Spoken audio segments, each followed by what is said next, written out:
Yo guys, welcome to my first video. I hope you're excited. Today I'm gonna go over the rules of my card game and the card template. As you see, here is one of the cards. It's like done in the computer, and yeah, I think it looks pretty cool. Hope you will enjoy it and share it with your friends. Subscribe, like, turn on notifications, and here we go.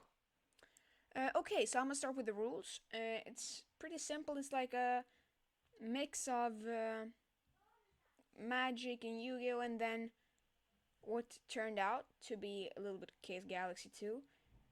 I started making this game before I found out Chaos Galaxy has existed, so it isn't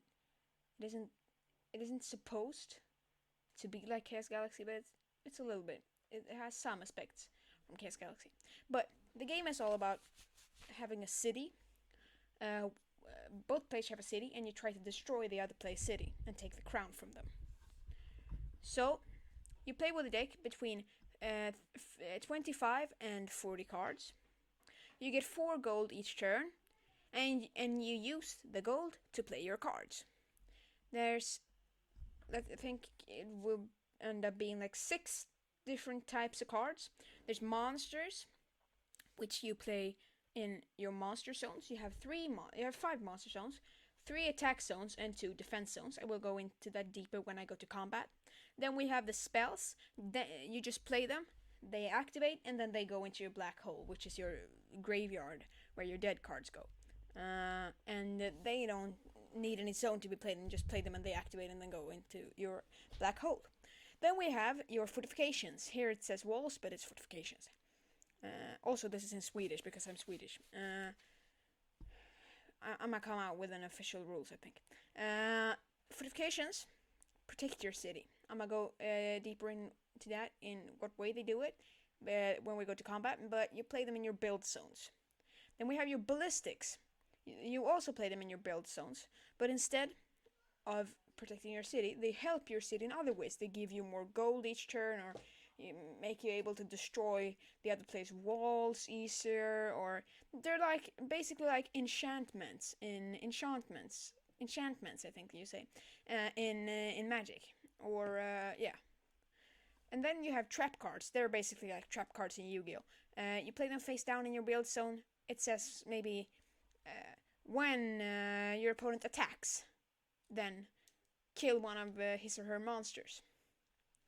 And then you flip it around, and it's and then they attack, and then you flip it around and be like, haha, you activated my trap card. Now I get to kill one of your monsters. Then it's the last type of cards, which are the weapons. And they get attached to a monster. I have an example here. Here is the first weapon made, the fire katana. But this is a weapon that costs 3, has the name of fire katana, here's the artwork. Then it says, any one monster gets permanent plus 100 power. And that means the one monster you equip it to gets permanent 100 power. So yeah, that's basically it. Just gonna close that. So that's the different types of cards. And yeah, that's basically how you play the game. But now I'm just cut the recording, then start over again so I don't mess this up and talk about combat. So I'm gonna show you how to battle in Microsoft Paint, just easy way to do it. So I'm gonna explain it this way. To win the game, you attack your opponent's gates. You can play with any amount of gates, but I recommend around 3 or 4, to have like a not too long but not too short game, and you get to like late game, but you don't stay in that phase for too long. So yeah, but each player has an amount of gates, the same gate amount when you start. Then you use your monsters to attack your opponent's gate. So if your opponent doesn't have any defense, they don't have any fortifications, they don't have like any monsters, traps or something, you hit the gates directly. One monster can only destroy 1 gate each turn, and it doesn't matter how strong the monster is. A monster with 1 attack destroys just as many gates as a monster with 10,000 attack. They destroy 1 gate each.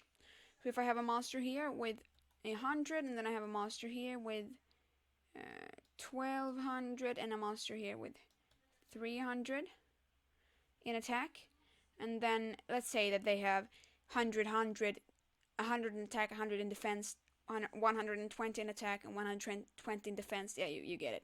So they have the same attack and defense. And here we have our opponent with their 3 gates. Normally, if they have no defense, we would just hit them like that, directly onto the gate, and they would lose the game. But that's not how it works. Often, they will have some kind of defense.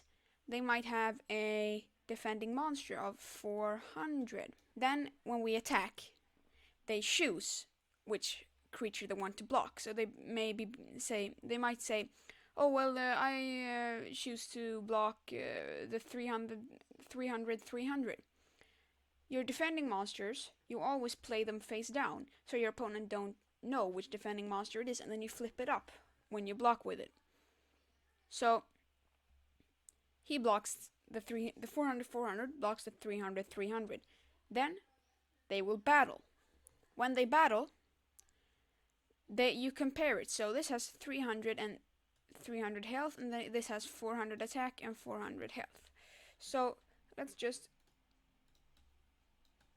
let's see how I do this. Let's just go back to nothing, and then we have a 300 300 monster versus a 400 monster. Then here's the attack and here's the defense. Attack, defense. So then the attack hits the defense. The attack hits the defense. As you can see, 300 is less than 400. Then this monster won't deal enough damage to kill this monster. A monster dies if it goes down to 0 defense. Well, this monster will make this monster's defense go down to -100. Well, that's past 0. That's negative. And this monster will die. Let's say that this monster instead has 200 in defense. Then these monsters will kill each other, and both will die. But if we go with, as we did in the beginning, this has 400, then this monster will die, and this will take 300 damage and have 100 left. Then, let's say, then after combat, it's the end of your turn. Then this monster will heal again and go up to 400. So it only saves its damage for 1 turn. So in your end battle, when you're done with battling, your opponent can play a spell that deals damage and kill your monster. But let's say the spell deals 100 damage, then it can kill your monster. But if they wait a turn, then your monster will heal and have 400 again, and then it won't kill them. So that's how the monsters battle. Then the 400 block the 300. But we had a 100 and a 120 attacking the 3 gates. Well, then let's say that your opponent also has a wall of 400 defense. You put them in your build zones, and you have 3 build zones, so you can have a maximum of 3 walls. To attack the gates, you have to destroy all the walls. These guys will hit the wall, and the wall, that's different from the creatures. It will save the damage. So these guys deal 220. That means that this wall will become a 180 wall, and next turn they will be able to break it. So the walls save damage, but forever, but the creatures only saves it for 1 turn. And then let's say that they have killed it. Then they can attack the gates, and then they deal 1 damage each to the gates, and then your opponent will have 1 gate left. And that's basically how you battle. Okay, well, now I'm just gonna go over the card template. It's the next day, and I just woke up, and yeah, I just feel like it's time to do this. So let me show you the card template of the card template. So we have different types of cards. We can start with the monsters. The monsters have this template. This is a common, as you can see, and the commons and the rares are like just black all over. But if we take Morph Master, for example, he has this kind of half blue thing. He's a super rare. And if we look at Gab, he's an ultra rare. He's all blue. But let's go back to this Tattooed Warrior. He's a monster. You can see here his name. It's Tattooed Warrior. He's from the city Castle.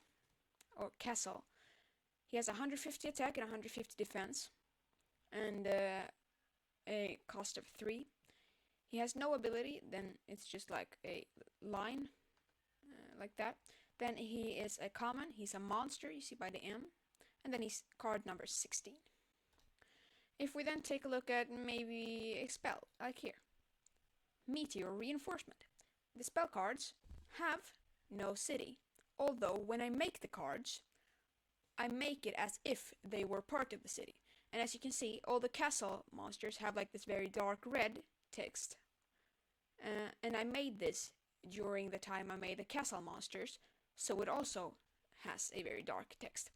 And it's saved in the castle map, and yeah, it's a bit like, you could call it a castle card, but it doesn't count as a castle card in game mechanics. So if a card says, if you have a castle card in your hand, and you have this, it doesn't count. And here you see the effect of it. Here you see the cost of it. And then this card is a rare. It's a spell, and it's number 12. The S is for spell. Then we have the traps. Here's I made this just like 5 minutes ago. Now I realize I have to erase that and a bit there. I might do that when this video is done. But this is a trap. So the traps, I told you in the first part of the video how they work, but the traps look just like the spell cards, but they have a little T down here instead of an S. It's the same with the fortifications and the ballistics. They have a W or a B. But here's the first trap card, Trap Morph. They have that kind of template. And then we have a monster. I don't know if I told you about it, but it's called Morph Monsters. We have an example of a Morph Monster here. The Green Wingbird. These are the first Morph Monsters, the Wingbirds, but I'm working on more Morph Monsters. I have drawn maybe, I don't know, 10 maybe.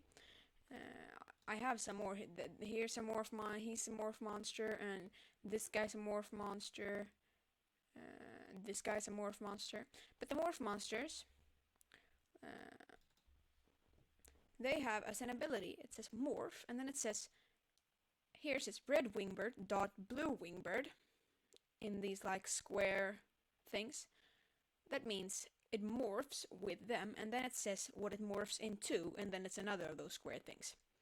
So this card, together with the red wingbird and the blue wingbird, creates Gaia, the ultimate wingbird. And then we can look at Gaia, the ultimate wingbird. Well, first let's look at the other wingbird. Here we have the blue wingbird. Morph, red wingbird, green wingbird. As you see, it's pretty much the same. It says the same. Here we have, though, Gaia, the ultimate wingbird. Here you can see it says Gaia, the ultimate wingbird. It's a morph monster. You can see that because it's purple. It has no cost, because when you play the morph, all the 3 monsters that morph into her, you may kill them, and if you do, they become Gaia. So, Gaia, instead where the city's name often is, she has instead it says blue plus red plus green wingbird. That means she's morphed with them. So here's the name, here's how to morph it, here's the artwork. They have no like box, it's just like a bit of full art maybe you could call it. Then it has 700 attack, 800 defense there. it has its ability, and then it has no rarity because you will get one one like this morphed monster in every pack, and it's number 24.